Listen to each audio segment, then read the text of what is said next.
नमस्कार दोस्तों। हमारी आज की कहानी है बहू और बेटी में फर्क क्यों। माँ, मैं बहुत थक गई हूँ घर संभालते संभालते। यहाँ मेरी थकान किसी को नजर ही नहीं आती। कुछ दिन आराम करना चाहती हूँ।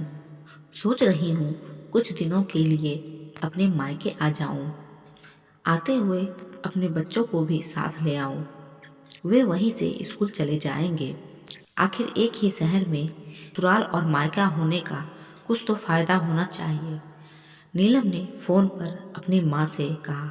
उषा जी ने कहा, हाँ बेटा, जब तेरी इच्छा हो आ जाना। आखिर ये तेरा भी तो घर है।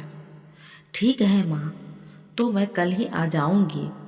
नीलम खुश होकर बोली, हाँ बेटा, कल आ जाओ, मैं तुम्हारा इंतजार करूंगी। अभी मैं फोन रखती हूँ, मुझे मंदिर जाना है। उषा जी ने फोन रख दिया और सीधे किचन में गई। किचन में खाना बना रही बहू से बोली, अरे रीना, सुनो, कल तुम्हारी नंद आ रही है। आज बाजार जाकर फल, सब्जी और मिठाई लेकर आना।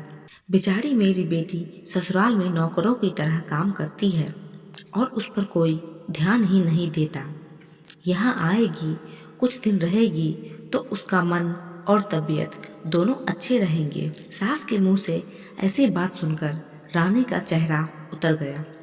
वह मन ही मन सोचने लगी, काश आपको मेरी भी थकावट नजर आती। मैं भी दिन रात झाड़ू पोछा, बर्तन, खाना बनाना, मार्केट जाना और हर काम करती हूँ, जिससे हमारे परिवार वालों को कोई दिक्कत ना हो। काश आप मुझ पर भी ध्यान दे पाती।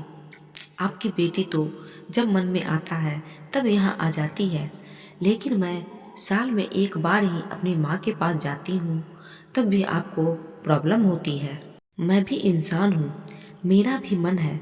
मुझे भी लगता है अपनी माँ के पास जाकर थोड़ा आराम करूँ, सुख दुख की दो चार बातें करूँ, अपना मन हल्का करूँ। भगवान, अब तुम ही कुछ करो ताकि मेरी सास की आंखें खुले और उसे मेरी थकावट भी नजर आए। शाम तक भगवान ने जैसे रानी की सुन ली। उसकी नंद का फोन आया। नंद ने अपनी माँ से कहा कि उसकी सास ने उसे मायके आने के लिए मना कर दिया है, इसलिए इस बार वो नहीं आ सकती। उषा जी बोली, ऐसे कैसे मना कर दिया? पहले तो कभी वह तुम्हें आने के लिए नहीं रोकती थी, इस बार भला क्या हो गया? लाओ मेरी बात कराओ उनसे, मैं उन्हें समझाती हूँ। नीलम ने फोन अपनी सास को दिया। उषा जी ने कहा, नमस्कार समधन जी, आपसे कुछ कहना था। समधन जी ने कहा, कहिए। दरअसल नीलम कल अपने मायके आना चाहती है, अगर आप उसे भेज दें तो अच्छा रहेगा। नीलम की सास ने कहा, देखिए समधन जी, आपकी बेटी मायके जाकर रहे, इस बात के लिए हमने उसे कभी नहीं रोका और इस बात से हमें कोई दिक्कत है भी नहीं। कुछ दिनों पहले मैं अपनी रिश्तेदार की शादी में गई थी। वहाँ आपकी बहू रानी की माँ से मिलने का मौका मिला। उनसे बात करने के दौरान उनकी बातों से पता चला कि रानी को साल में एक ही बार अपने मायके जाने को मिलता है और वह भी बहुत कम समय के लिए।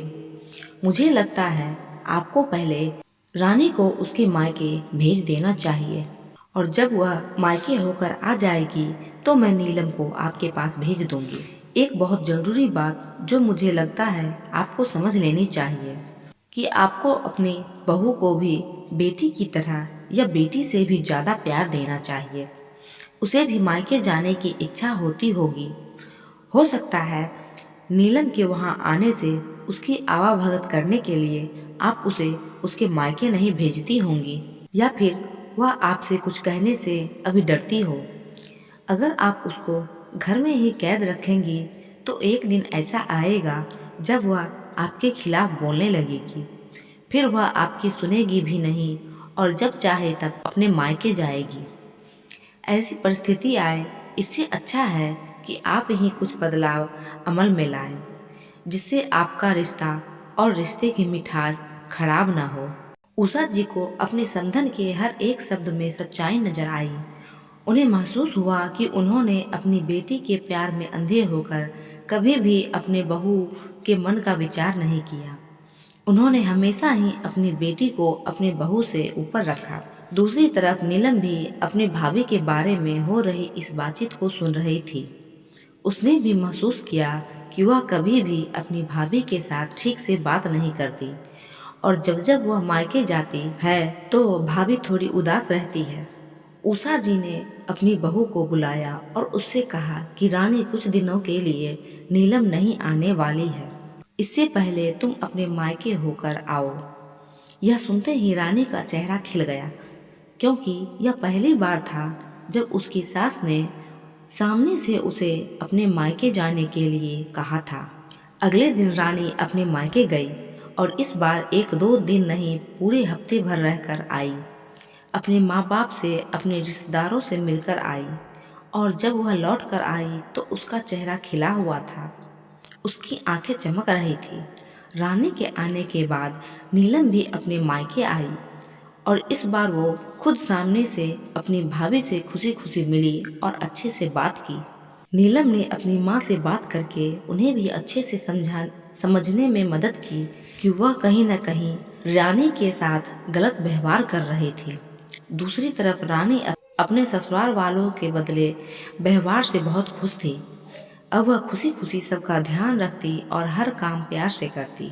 वह ध्यान रखती कि कोई भी ऐसी बात या काम ना करे जिससे घर में तनाव का माहौल पैदा हो। उषा जी अपनी बहू को खुद ही समय समय पर मायके भेज दिया करती।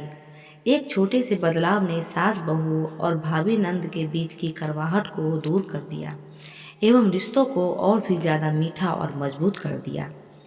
तो दोस्तों, कैसी लगी आपको आज की ये कहानी? अगर अच्छी लगी हो तो वीडियो को लाइक और चैनल को सब्सक्राइब करना ना भूलें।